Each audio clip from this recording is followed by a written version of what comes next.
L'oreille et son fonctionnement.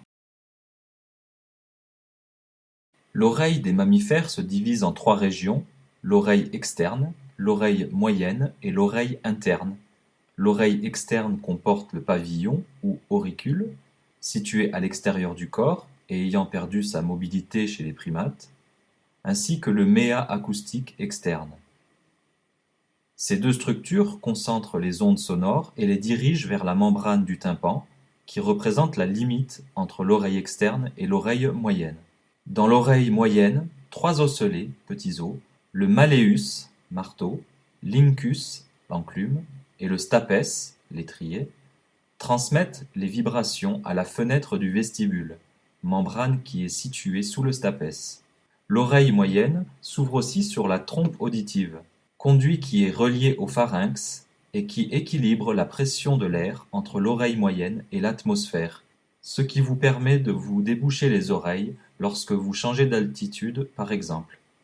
L'oreille interne comprend un labyrinthe de conduits et de canaux remplis de liquide qui sont situés dans l'os temporal du crâne. Ce sont les conduits semi-circulaires, organes de l'équilibre, et un organe de forme enroulée, la cochlée, du latin cochlea signifiant escargot, qui joue un rôle dans l'audition. La cochlée présente trois cavités, la rampe vestibulaire, la rampe tympanique et le conduit cochléaire.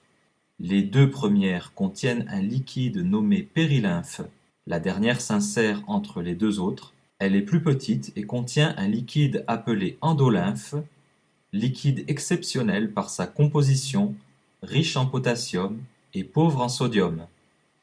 Sur le plancher du conduit cochléaire, ou lame basilaire de la cochlée, se situe l'organe spiral ou organe de Corti, qui contient les mécanorécepteurs de l'oreille. 4 rangées de cellules sensorielles ciliées, environ 15 000 cellules au total, dont les cils se projettent dans le conduit cochléaire. L'apex de beaucoup de ces cils se rattache à la membrana tectoria du conduit cochléaire, qui surplombe l'organe spiral comme une corniche. Les ondes sonores font vibrer la lame basilaire de la cochlée, ce qui fait courber les cils et entraîne la dépolarisation des cellules sensorielles ciliées. Bien qu'il soit physiquement impossible de dérouler la cochlée, elle apparaît ici sous une forme allongée afin de simplifier les explications. Les vibrations du stapes, qui déforment la fenêtre du vestibule, produisent des ondes de pression dans la périlymphe de la cochlée. Les ondes, en flèche noire ici, se propagent jusqu'à l'hélicotréma en passant par la rampe vestibulaire, puis reviennent vers la base de la cochlée par la rampe tympanique. L'énergie des ondes fait vibrer la lame basilaire, ce qui stimule les cellules sensorielles ciliées. La tonotopie correspond à l'organisation de la perception des sons au niveau de la membrane basilaire de la cochlée. Comment la cochlée reconnaît-elle la hauteur du son? En fait, la lame basilaire, ici représentée en rose, ne présente pas la même largeur ni la même rigidité sur toute sa longueur. En raison de ces variations, des régions particulières sont accordées pour vibrer à une certaine fréquence. Le cerveau perçoit la différence de stimulation des cellules sensorielles ciliées comme un son d'une certaine hauteur. Les cellules ciliées constituent la porte d'entrée normale des signaux permettant l'audition, mais pour les personnes dont le nerf auditif ou la cochlée ne sont plus fonctionnels, il est encore possible d'espérer entendre. On a en effet implanté récemment des électrodes dans l'aire auditive de patients sourds et réussi à leur faire percevoir différents sons. Retenons que les cellules ciliées de l'entrée de la cochlée perçoivent des sons aigus, comme vous pouvez voir sur ce schéma, 20 000 Hz, 20 kHz, et que les cellules situées à la pointe au sommet de la cochlée décodent les sons graves, 20 Hz.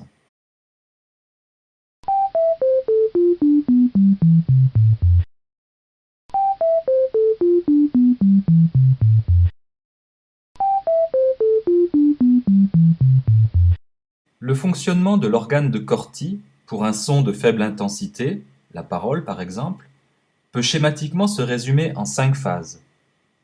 Premièrement, Les vibrations sonores transmises à la périlymphe font onduler la membrane basilaire vers le haut et le bas. La tonotopie passive mobilise la membrane basilaire de la base à l'apex de la cochlée, sachant que la base décode les sons aigus et l'apex les sons graves. Deuxièmement, les stéréocils des cellules ciliées externes, implantées dans la membrane tectoriale, sont déplacés horizontalement. Lorsque la membrane basilaire s'élève, les cils sont basculés vers l'extérieur et la cellule ciliée externe est dépolarisée. C'est l'entrée des ions potassium. Troisièmement, les cellules ciliées externes excitées, c'est-à-dire dépolarisées, se contractent. C'est ce qu'on appelle l'électromotilité. Du fait du couplage étroit entre cellules ciliées externes, membrane basilaire et lame réticulaire, ce mécanisme actif fournit de l'énergie amplifiant la vibration initiale. En même temps, il joue un rôle de filtre sélectif. C'est la tonotopie active.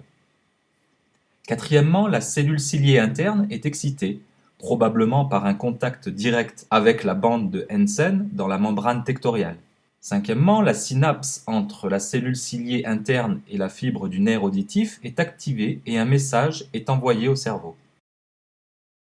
L'ennemi numéro 1 de nos cellules sensorielles, le bruit. Attention, nous n'avons à la naissance qu'un capital très limité de cellules sensorielles, moins de 15 000. Et ces cellules, une fois détruites, ne repoussent pas. Cette animation représente, à l'échelle d'une de nos cellules sensorielles, les dégâts causés par les sons, le bruit, trop forts. Jusqu'à 80-85 décibels, la cellule ne souffre pas et notre capital audition n'est pas altéré. Au-delà, ce sont d'abord les cils qui sont petit à petit détruits jusqu'à une disparition totale. Ensuite, la cellule meurt et notre capital auditif est définitivement altéré, c'est la surdité, qui peut être totale si toutes nos cellules sensorielles ont subi le même sort.